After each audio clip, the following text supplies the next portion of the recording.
Brother. Mainstream media. Government cover-ups. You want answers? Well, so does he. He's Alex Jones on the GCN Radio Network. And now, live from Austin, Texas, Alex Jones.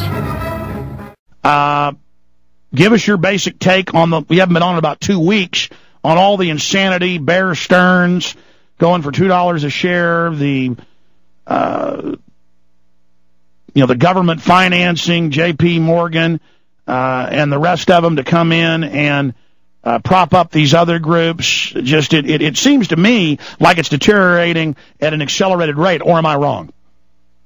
Alex, you probably aren't wrong. The point is nobody really knows because we still don't know the extent of the problem, and we still nobody can bet on the United States government doing anything intelligent. I mean, look at the past 7 years' record. You can't find one intelligent decision.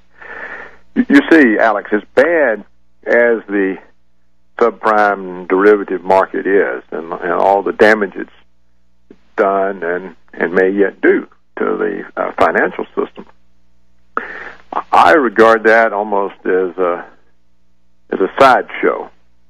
And that's all due to too much deregulation.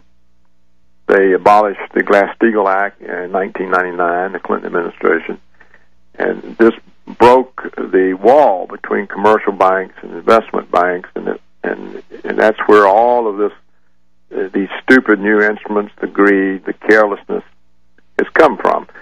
But it's a sideshow, in my opinion. The real show is the collapse of the United States dollar as the world reserve currency. And that collapse is ongoing, and it's really probably, it's worsened probably by all the panic from the subprime. But it owes its real cause to the budget and trade deficits, which have reached such levels that they no longer appear to be closable. We can't close the trade deficit when total U.S. imports exceed total U.S. manufacturing output. There's no way, even if everything we manufactured we sold abroad, it still wouldn't pay for our imports. Dr. Roberts, let's say the White House are a bunch of idiots and they're not doing this on purpose and they haven't pulled their money out of their funds before they implode them like Enron and they're not running a scam. Let's just say they're crazy. They've got to have at least a plan in their mind, and they know that when they go around the world bad-mouthing the dollar, that drives it down, while domestically they are saying everything's wonderful and flowery as a political statement. They've got to know cutting interest rates twice in 1 week by a full point total is going to drive the dollar down further. Are they just kind of playing Russian roulette or chicken with the foreigners, saying, well, go ahead, you're holding so many dollars, there's nothing you can do? I mean, what do you think they think they're doing?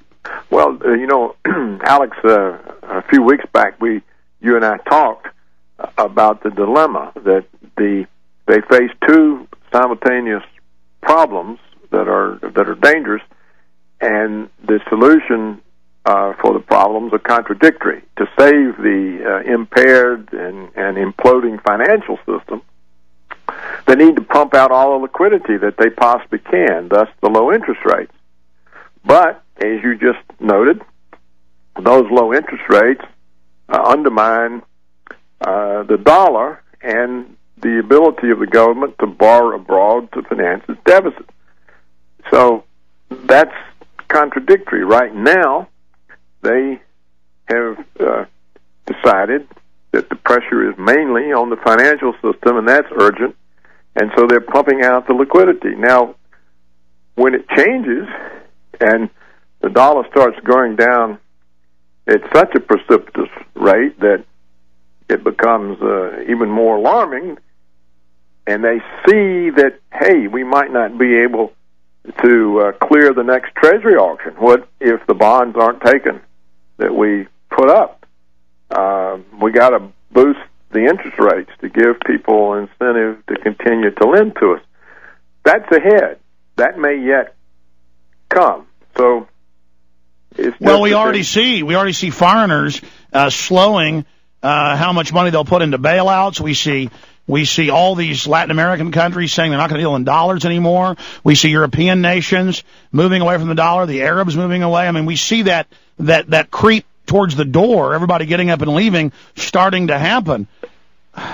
Right, but you know, when it hits Washington, will be the day they can't sell the next round of Treasury bonds to finance the government's current budget or to finance the war.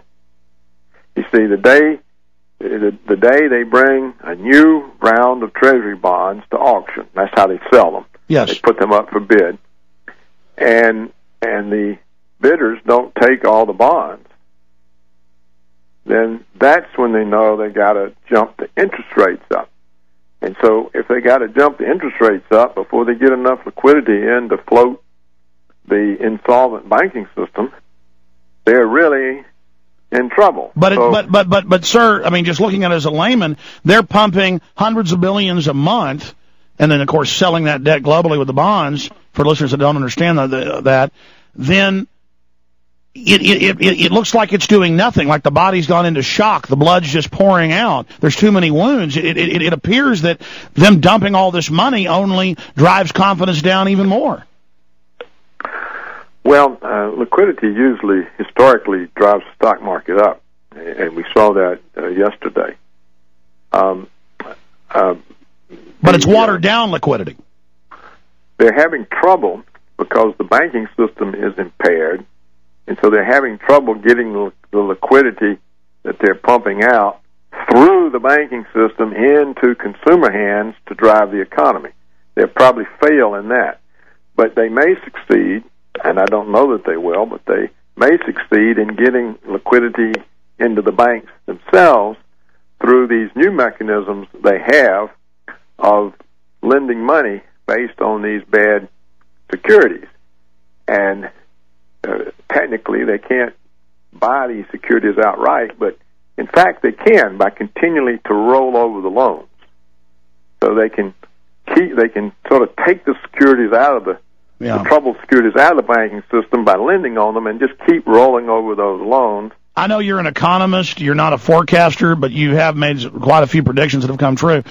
Not a prediction, but in your gut, where do you see this going? Do you think they'll ever be able to pull it out and when we just have a bad recession, or do you see this inevitably leading into just some type of just huge explosion? I think what you're going to see is the dollar loses its reserve currency role, and that means that the United States cannot any longer pay its bills in its own currency. And so it'll have trouble paying for its imports, oil and otherwise, in manufacturing goods, food, whatever it's trying to import. So not dying with a bang, going out with a whimper. I think you'll see what you're seeing is the collapse of American power. Look, here's the fact: the United States is not a financially independent country. It is dependent on foreigners to finance the day-to-day operations of the government, including the wars. It's dependent on foreigners to finance its trade deficit, its overconsumption. So it's not a financially independent country. And the notion that a country that is not financially independent can be the reserve currency is a contradiction in terms. And so if the reserve currency role will be lost when, I don't know, it's in the process of being lost, and that means we can no longer rely on foreigners to pay our bills. So how are they going to close the trade and budget deficit? That will be a major kind of crisis. Well, I've seen the numbers. It will depress American living standards further. So we're going into basically third world serfdom? I said about 3 years ago at a big conference televised that in 20 years the United States would be a third world country. I'm sticking to that prediction. Well, I think in many areas it already is. Final segment with Dr. Roberts. We'll talk about several pieces you've written in the last week, Watching the Dollar Die, and the newest one, The End of American Power. But my question when we first come back, moving quick with Dr. Roberts, whose new book is out, The Tyranny of Good Intentions, in bookstores everywhere, is that, to me, it's real simple. Wall Street, the big foreign brokerage houses, the banks, are sacrificing this country to make sure they survive. And the dollar.